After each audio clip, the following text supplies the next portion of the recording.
भगवान की देखिए आज भोलेनाथ अभी अभी होली का त्योहार निकला और भोलेनाथ का श्रृंगार भस्म है और भोलेनाथ भी होली खेलते हैं आपके जैसे, पर कहाँ शमशान में।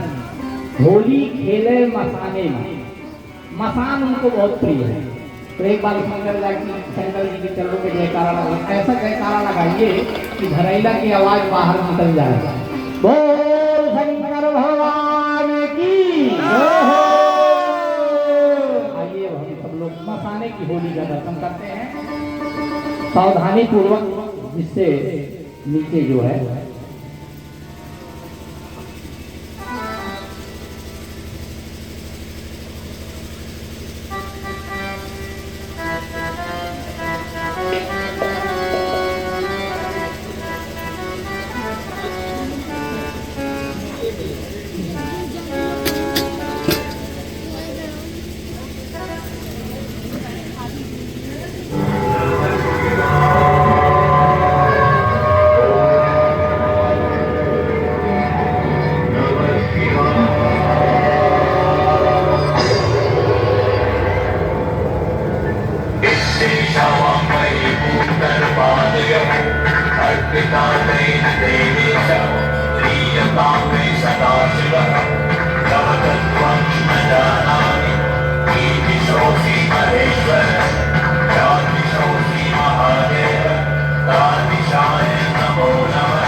देश बड़ा अड़भंगा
बोल शंकर भगवान की।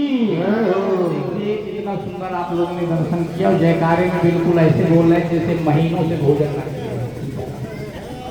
बोल शंकर भगवान की हरे हरे महादेव। आगे भोलेनाथ का श्रृंगार है भस्म। हम लोगों का श्रृंगार विवाह होता है महाराज तो सोने की चैन गले में, और हमारे भोलेनाथ कितने सरल है। भुजगेंद्र हारम, इनका हार क्या है? भुजंग। कानों में कुंडल, बिच्छुओं को कानों में धारण करते, बहुत सरल देवता है। चिता भस्माले को जगल समनम दिग पट धरो। चिता की भस्म को अपने शरीर में लपेटते हैं। चिता भस्माले को गरल हलाहल अपने गले में, गरल समनम दिग पट धरो। दसों दिशाओं को ही वस्त्र बना लेते हैं। ऐसे भोलेनाथ। तो अभी देखिए भोलेनाथ का विवाह भी नहीं हुआ, आप लोग दर्शन करेंगे। हमारे अभी प्रसाद लेकर ही जाएंगे सीता में। अच्छा आ जाओ। हमारे बीच में धौरारा के प्रधान जी बड़े स्नेही एक फोन किए बिचारे आज चले आए, और हम चाहेंगे ठाकुर जी चाहेंगे तो किसी दिन कल भगवान का जन्मोत्सव है, जरूर आइए। तो भगवान चिता भस्मा लेपो गरल समनम दिग पट धरो, चारों दिशाओं को ही वस्त्र बना देते हैं। और एक बात, भोलेनाथ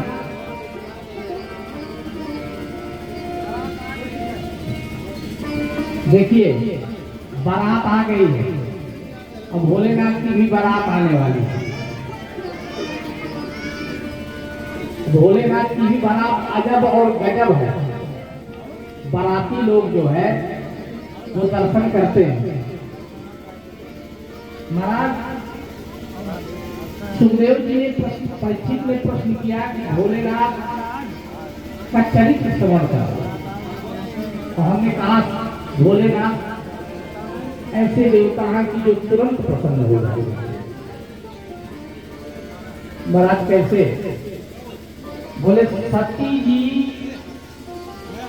एक जन्म में सती हुई और सती को अविश्वास हो गया कहीं ना कहीं। किस बात पर? बोले भोलेनाथ अपने इष्ट राम को प्रणाम करते हैं और सती जी के मन में एक ही बात बैठ गई कि सुर नर मुनि सब नाम ही ईसा। भोलेनाथ को सब प्रणाम करते हैं, पर ये राजकुमारों के लड़कों को पुत्रों को प्रणाम क्यों किया, इसमें संदेह हो गया सती जी। भोलेनाथ ने समझाया। देखिए कुंभक ऋषि के यहाँ कथा श्रवण करके आए भोलेनाथ। ये कथा तो भोलेनाथ को समझ में आ गई, पर सती को समझ में नहीं आई। सती को इतना समझाया पर सती मान ना पाई। उसने कहा कि महाराज मेरा संशय नहीं जाता, और भगवान गीता में कहते हैं जिसके जीवन में संशय है उसको कहीं ना कहीं कष्ट मिलना है। संशय आत्मविनश्यति, संशय कहीं ना कहीं आपको पतन में गिरा देगा। भोलेनाथ ने कहा जो तुम्हारी इच्छा हो वो। सती गई और माता का रूप धारण किया, सीता का रूप बनाया। और शंकर जी जब पूछा कि तुमने कौन सी परीक्षा ली है, तो बोले महाराज जो आपने जैसे प्रणाम किया था वैसे मैंने भी कर दिया। देखिए एक झूठ वहां, दूसरा झूठ यहाँ। और जो भोलेनाथ ने ध्यान धर के देखा तो सती का सारा चरित्र समझ में आ गया और मन ही मन संकल्प कर लिया यही तन सती भेट मोहि नाही, शिव संकल्प कीन मन माहे। बोले इस तन से तो अब भेंट होगी, क्योंकि इसने अनीति के मार्ग पर कदम रख दिया है। और आकाशवाणी ने कहा धन्य हो भोलेनाथ, धन्य हो। सती जी सोचने लगी कि आखिर कौन सी बात हुई, हमने तो कुछ कहा नहीं, ये देवताओं की आवाज धन धन क्यों आ रही है। सती ने पूछना चाहा तो भोलेनाथ ने सोचा कि हम कभी झूठ बोलते नहीं हैं, क्योंकि हम राम को मानते हैं, जो राम को मानता होगा वो कभी झूठ बोलेगा नहीं। इसलिए सती के पूछने से पहले भोलेनाथ ने एक युक्ति निकाली। बोले सती जरूर पूछेगी कि महाराज ये बाड़ी जो हुई धन धन की क्या है, तुमने क्या ऐसा किया। तो तुरंत भोलेनाथ समझ गए कि इससे पहले मुझे कुछ न कुछ करना चाहिए। तब तुरंत क्या किया कि भोलेनाथ को सबसे ज्यादा प्रिय क्या है, भगवान का नाम। तुम पुन राम राम दिन राति, सादर जपहु अनंग आरती। भोलेनाथ को राम नाम प्रिय, और दूसरा प्रिय बट वृक्ष। बट वृक्ष के देखिए, जब कुंभज ऋषि के यहाँ गए तब भी कैलाश पर्वत में बट वृक्ष के नीचे बैठे थे। और आज सती ने झूठ बोल दिया, परीक्षा भी ले ली, सीता का रूप धारण कर लिया, तब भी भोलेनाथ बट वृक्ष के नीचे बैठे हैं। तह पुनि समुझ मन भावन, बैठे बट पर करी कमला। बट वृक्ष के नीचे बैठे हैं और शंकर सहज स्वरूप संभाला, लाज समाधि अखंड अपारा। ऐसी समाधि लगी कि पार्वती को पूछने का मौका ही नहीं दिया। 87,000 वर्ष की समाधि लगी महाराज। अब पार्वती को मौका नहीं मिला। देखिए, आप कोई चीज पूछना चाहें और मौका न दिया जाए तो बोलिए राधे राधे। सती समझ गई कि इसका उत्तर मुझे मिल गया, लगता है कि भोलेनाथ ने मुझे त्याग दिया। और जब समाधि खुली तो भोलेनाथ ने सन्मुख आसन दिया। बोले पार्वती, सती आप सामने बैठ जाओ। अब सती सामने बैठ गई, पर इतने में उसी कैलाश पर्वत के ऊपर विमान जाने लगे। गड़ गड़ गड़ गड़ गड़ गड़ विमान ऐसे जा रहे हैं, गड़गड़ाहट। एक विमान होता है, आप लोग जिस विमान में बैठते हैं एरोप्लेन में, और उस समय देवताओं के विमान जाते थे आकाश मार्ग से। तो देखिए, कोई आयोजन होता हो और निमंत्रण पत्र आपको न मिला और बगल के पड़ोसी को मिल जाए तो वो पड़ोसी जरूर उसके यहाँ जाएगा, आपको निमंत्रण मिला वो जरूर पूछने जाएगा, इसलिए कि आपके मुख से कहलवाना चाहता है कि आपको निमंत्रण मिला भी नहीं। इसी प्रकार देवताओं का विमान गया तो पार्वती ने पूछा कि देवाधिदेव महादेव ये विमान क्यों जा रहे हैं। बोले हमको पता नहीं। बोले आप पता लगाओ। बोले लगता है कि हमारे पिता दक्ष यज्ञ कर रहे हैं। बोले करने तो। बोले देखो, हमारे पिता दक्ष हैं और निमंत्रण मिला तो नहीं है पर जाना चाहिए। भोलेनाथ ने कहा देखो, तद विरोध मान जहाँ कोई, कहाँ गए कल्याण ना होई, इसलिए वहाँ कल्याण नहीं है। बोले देखो, पिता के यहाँ निमंत्रण की आशा नहीं करनी चाहिए, क्योंकि पिता पिता है। भोलेनाथ समझ गए कि भाभी बड़ी प्रबल है, मिट नहीं सकती, इसलिए नंदी जी को आदेश किया कि माता जी को दक्ष के यहाँ छोड़ दिया। और ज्यों माता जी वहाँ गई और देखा कि सब देवताओं का भाग लगा है, भोलेनाथ का कहीं भाग नहीं दिखाई दिया। कुपित हो गई और अपने शरीर को योगाग्नि में छोड़ने के पूर्व एक वरदान मांगा। सती मरत हरि सन बर मांगा, सती मरत सन बर मांगा, जन्म जन्म शिव पद अनुरागा, जन्म जन्म पद अनुरागा, यही कारण हिम ग्रह जाई, यही कारण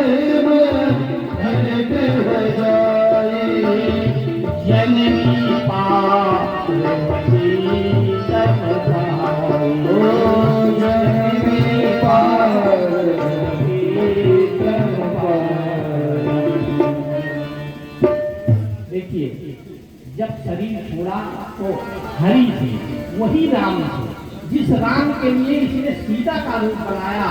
और कहना चाहती है, प्राश्चित करना चाहती है सती कि हे प्रभु, हे दीनदयाल, हे रघुनायक, मैंने जो गलती की अब ये गलती मेरे जीवन में ना हो, यही वरदान मांगा।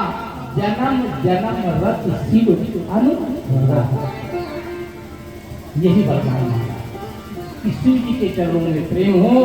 जब से उमा शैल ग्रह जाई, जब से वही सती उमा के यहाँ, शैलजा के यहाँ, हिमाचल के यहाँ पार्वती के रूप में आई, सकल सिद्ध संपत्ति आई, वहाँ पर साक्षात रिद्धि सिद्धि का बात हो गया।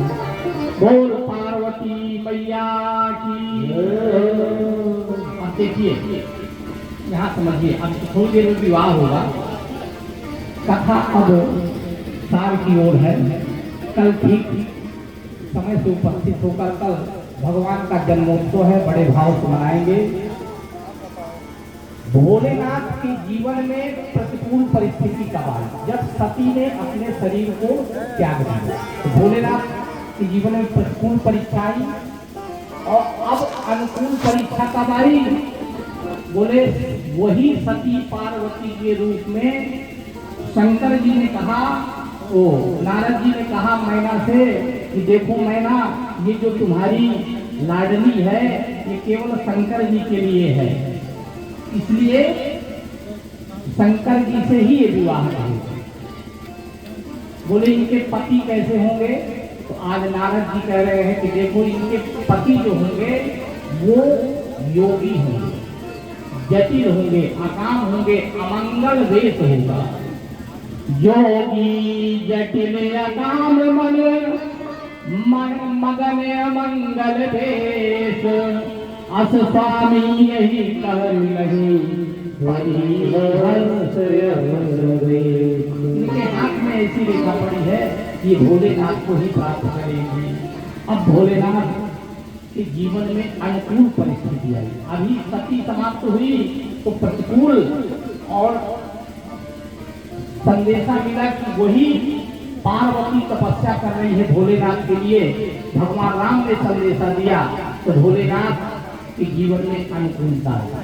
देखिए, अनुकूल और प्रतिकूल हमारे जीवन में भी ये स्थिति बनी रहती है, कभी अच्छाई कभी बुराई, पर इन दोनों कुलों के बीच में हमको डगमगाना नहीं चाहिए। कैसे?